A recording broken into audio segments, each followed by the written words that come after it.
18, The Air Ducks. And so it was, by teaching us how to read, they had taught us how to get away.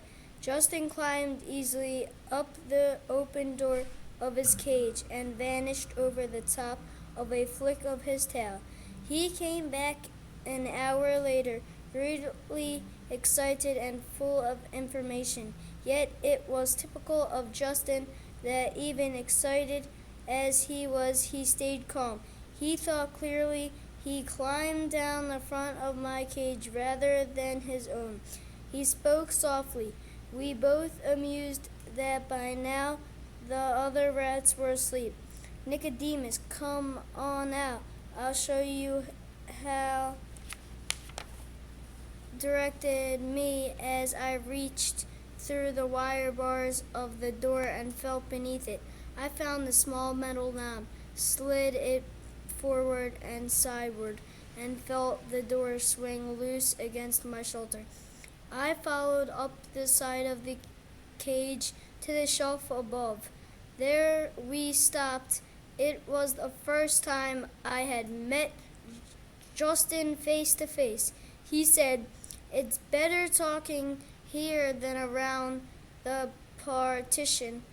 "Yes." "Did you get down?" "Yes." "How did you get back up?" At the end of this shelf, there's a big cabinet. They keep the mouse cages in it. It has wire mesh doors. You can climb up and down them like a ladder. "Of course," I said. "I remember now. I had seen that cabinet many times when my cage was carried past it.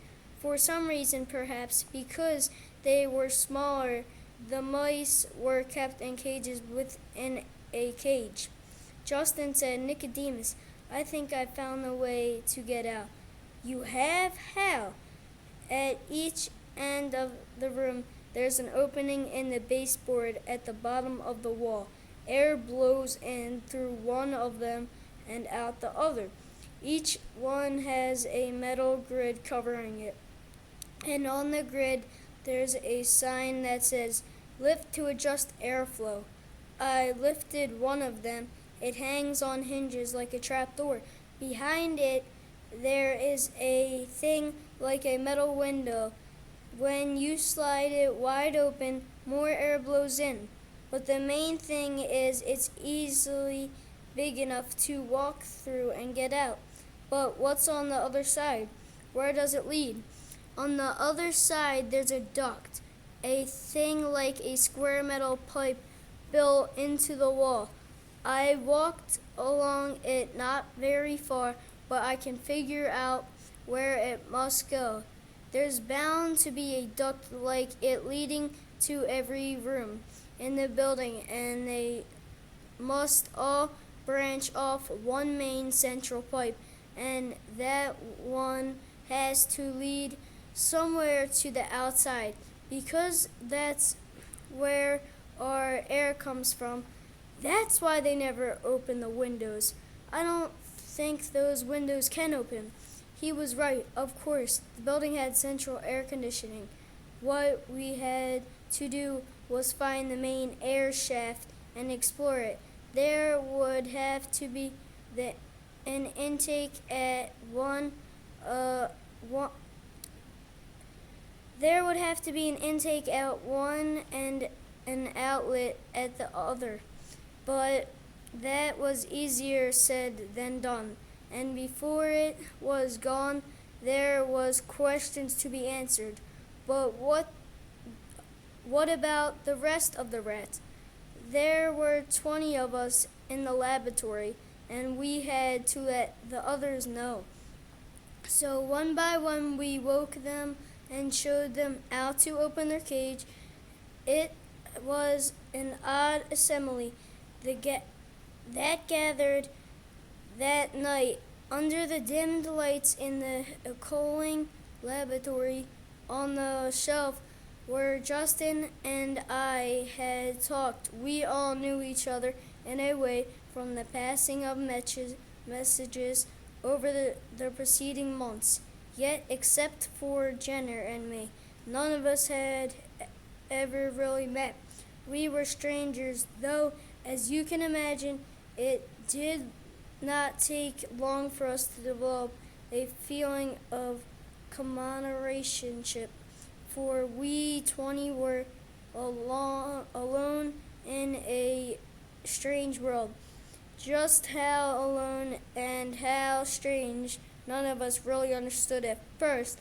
Yet, in a way, we sensed it from the beginning. The group looked to me as leader, probably because it was Justin and I who first set them free, and because Justin was obviously younger than me. We did not attempt to leave that night, but went together and looked at the metal grid. Justin and had discovered and made plans for exploring the air ducts. Jenner was astute at that sort of thing. He could foresee problems. With a vent like this leading to every room, he said, it will be easy to get lost. When we explore, we're going to need some way of finding our way back there. Why should we come? Someone asked. Because it may take more than one night to find the way out. If it does, whoever is doing the exploring must be back in his cage by morning. Otherwise, Dr. Schultz will find out. Jenner was right. It took us about a week.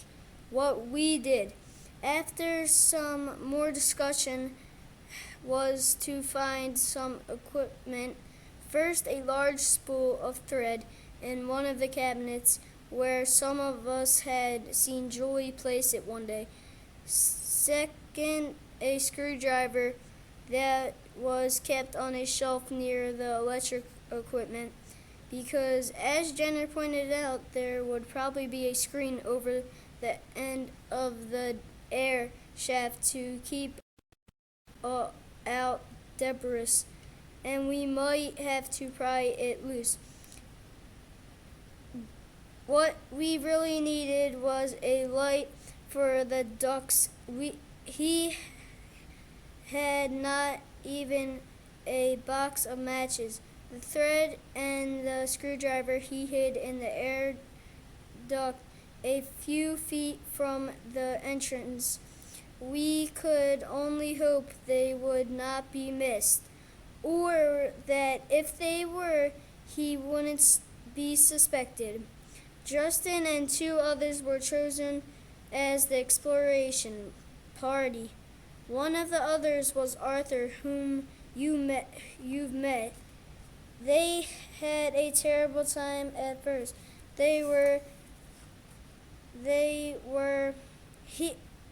Here was a maze to end all mazes, and in the dark they quickly lost their sense of direction.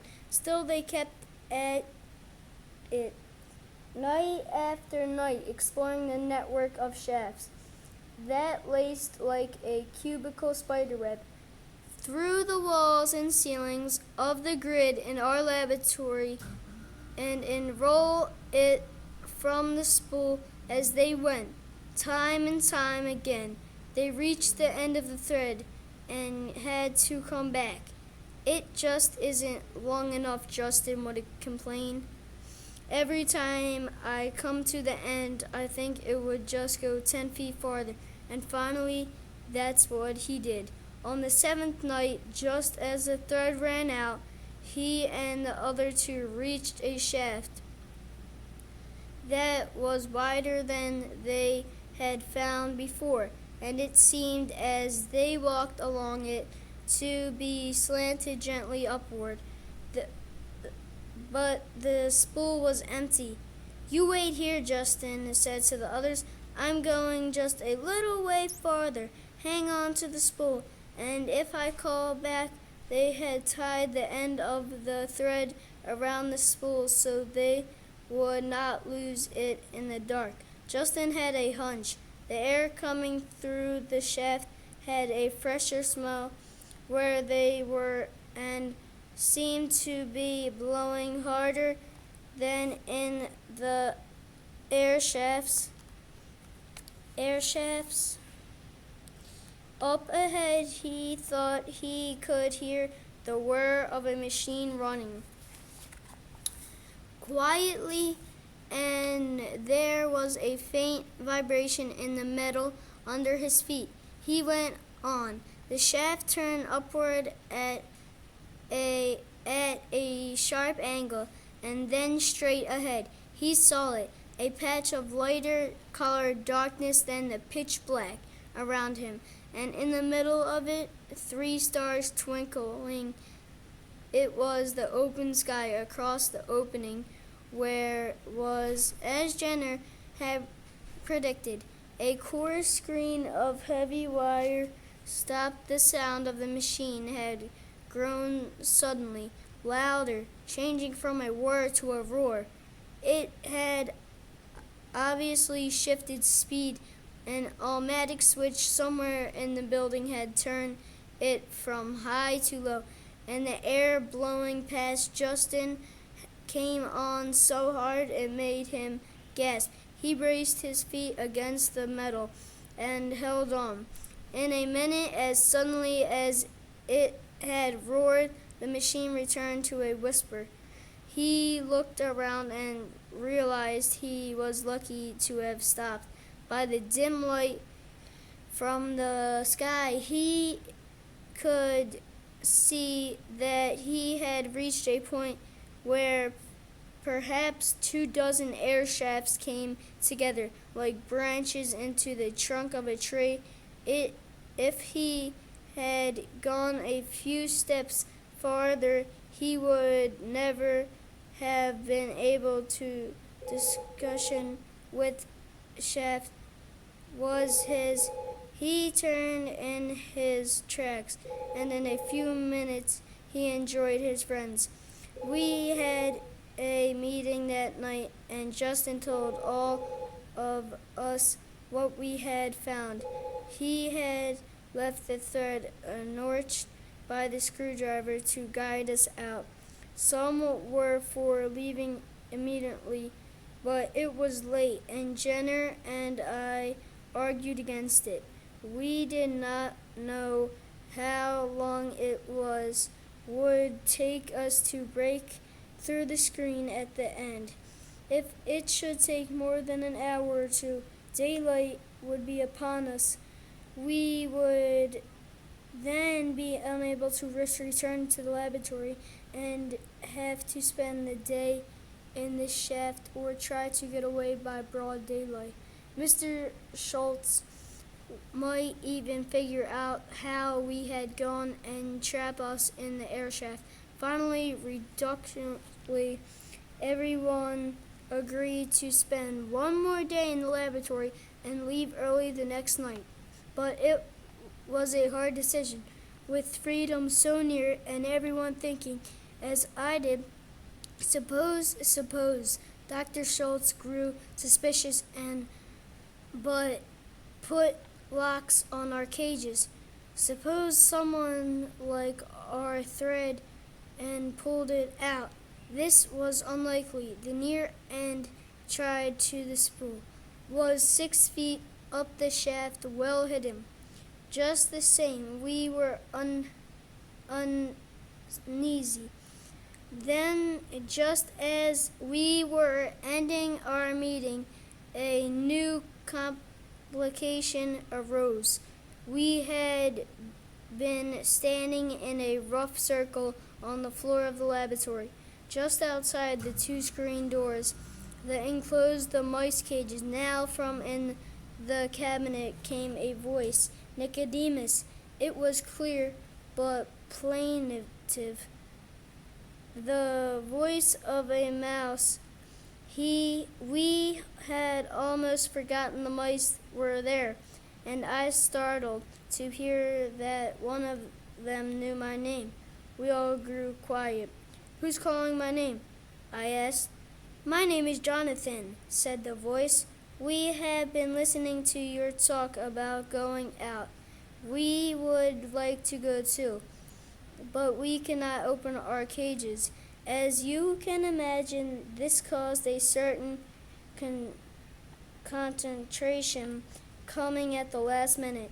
None of us knew much about the mice except what we had heard Dr. Schultz discate into the tape recorder. From that, we had learned only that they had been getting the same injections we were getting, and the same treatment had worked about as well on them as on us. They were a sort of side experiment without a control group. Justin was studying a cabinet. Why not? He said, if we can get the doors open. Someone muttered, they'll slow us down. No, said the mouse Jonathan. We will not only open our cage is when you go, and we will make our own way. We won't even stay with you if you prefer. How many are you? I asked. Only 8, and the cabinet doors are easy to open. There's just a simple hook halfway up. But Justin and Arthur had already figured that out.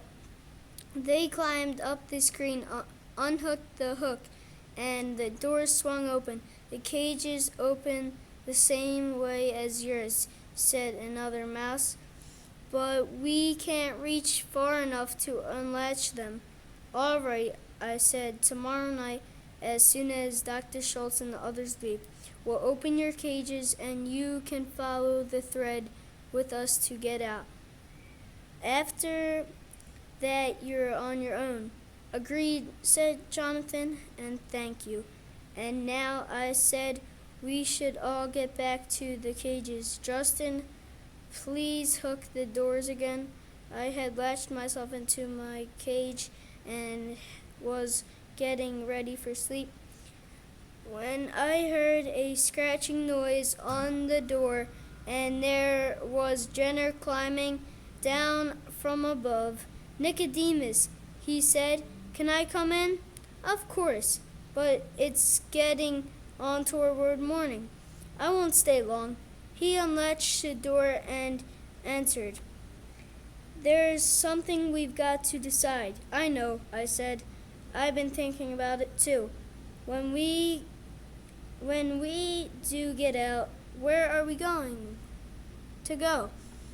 I could not see Jenner's face in the dark of the cage, but I knew from his voice that he was worrying. I said, at first I thought, home, of course, but then when I began remembering, I realized that won't work. We could find the way, I suppose, now that we can read, but if we did, what then? We wouldn't find anyone we know. And yet, Jenner said, you know that's not the real point. No. The real point is this. We don't know where to go because we don't know what we are. Do you want to go back to living in a sewer pipe and eating other people's garbage? Because that's what rats do. But the fact is, we aren't rats anymore. We're something Dr. Schultz has made. Something new. Dr. Schultz says our intelligence has increased more than 1,000%. I suspect he underestimated. I think we're probably as intelligent as he is, maybe more. We can read, and with a little practice, we'll be able to write, too. I mean, to do both. I think we can learn to do anything we want. But where do we do it? Where does a group of civilized rats fit in? I don't know, I said. We're going to have to find out. It won't be easy, but even so, the rat's first step must be to get out of here. We're lucky to have a chance, but it won't last. We're a jump ahead of Dr. Schultz. If he knew what we know, he wouldn't leave us alone in here another night, and he's sure to find out soon. Another thing to worry about, Jenner said. If we do get out, when he finds we're gone, won't we figure out how we did? And won't he realize that we must have learned to read? Probably. And then what? What will happen then? We announces that there's a group of civilized rats roaming loose. Rats that can read and think and figure things out. I said, let's wait until we're free before we worry about that. But Jenner was right. It was a thing to worry about, and maybe it still is. The next day was terrible. I kept expecting to hear Dr. Schultz say, "Who took my screwdriver?" And then to hear Juliet, "My thread is missing too." That could have happened and set them to thinking, but it didn't. And that night, an hour after Julie, George, and Dr. Schultz left the laboratory, we were out of our cages and gathered, the whole group of us, before the mouse cabinet. Justin opened its doors and latched their cages, and the mice came out. They looked very small and frightened, but one strode bravely forward. "You are Nicodemus," he said to me. "I'm Jonathan. Thank you for taking us out with you." "We're not out yet," I said, "but you're welcome." We had no time for chatting. The light coming in the windows was turning gray. In less than an hour it would be dark, and we would need light to figure out how to open the screen at the end of the shaft. We bent the opening of the baseboard. "Justin," I said, "take the lead. Roll up the threads as you go. I'll bring up in the rear. No noise. There's sure to be somebody awake somewhere in the building. We want them to hear us. We don't want them to hear us." I did not want to leave the thread where it might be found. The more I thought about it, the more I felt sure Dr. Schultz would try to track us down, for quite a few reasons. And one by one we went through. As I watched the others go ahead of me, I noticed for the first time that one of the mice was white. Then I went in myself, closing the grid behind me and pushing the panel half shut again. Its normal motion. With Justin leading the way, he moved through the dark passage quickly and easily. In only 15 or 20 minutes, we had reached the end of the thread. Then, as Justin had told us it would, the shaft widened. We could hear the whir of the machine ahead, and almost immediately we saw a square of gray daylight. We had reached the end of the shaft, and there will be a terrible thing happened. Justin, you will recall, had told us that the machine, the pump that pulled air through the shaft, had switched from low speed to high when he had first explored through there. So we were forewarned. The trouble was the forewarning was no use at all, not so far as the mice were concerned. We were approaching the lightened square of the opening when the roar began. The blast of the air came like a sudden whistling gale. It took my breath and flattened my ears against my head, and I closed my eyes instantly.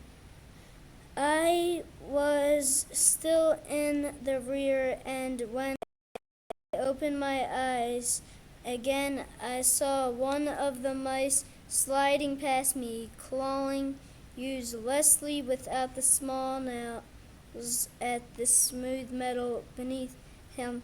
Another followed him, and still another, as one by one they were blown backward into the dark maze of tunnels we had just left. I braced myself in the corner of the shaft and grabbed at one. Slid by it was the white mouse. I caught him. I caught him by one leg, pulled him around behind me, and held on. Another flew face on into the rat ahead of me. Stopped there. It was Jonathan, who had been near the lead. But the rest were lost, 6 in all. They were simply too light. They blown away like dead leaves, and we never saw them again. In another minute the roar stopped. The rush of the air slowed from a gale to a breeze, and we were able to go forward again. I said to the white mouse, "You'd better hold on to me. That might happen again." He looked at me in dismay. "But what about the others? 6 are lost." "I've got to go back and look for them." Jonathan quickly joined him. "I'll go with you." "No," I said. "That would be useless and foolish. You have no idea which shaft they were blown into, nor even if they all went the same way. And if you should find them, how would you find your way back out again? And suppose the wind comes again? Then there would be 8 lost instead of 6. The wind did come again, half a dozen times more, while we worked with the screwdriver to pry open the screen. Each time we had to stop work and hang on. The 2 mice clung to the screen itself. Some of us braced ourselves behind them in case they should slip, and Justin, taking the thread with him as a guide line, went back to search for the other 6. He explored shaft after shaft to the end of the spool, calling softly as he went, but it was futile. To this day, we don't know what became of them 6 mice. They may have found their way out eventually, or they may have died in there. We left an opening in the screen for them just in case. The screen, it was heavy wire with holes about the size of an acorn, and it was set in a steel frame. We pried and hammered at it with a screwdriver, but we could not move it. It was fastened. On the outside we couldn't see how. Finally, the white mouse had an idea. "Push the screwdriver through while wire near the bottom," he said, "and pry up." We did. and the wire bent a fraction of an inch. We did it again, prying down, then left, then right. The hole in the wire grew slowly bigger until the white mouse said, "I think that's enough." He climbed to the small opening, and by squirming and twisting, he got through. Jonathan followed him. They both fell out of sight. But in a minute, Jonathan's head came back in view on the outside. "It's a sliding boat," he said. "We're working on it." Inside, we could hear the faint rasping as the two mice tugged on the boat handle, working it back. Then the crack at the base of the screen widened. We pushed it open, and we were standing on the roof of NIMH, free.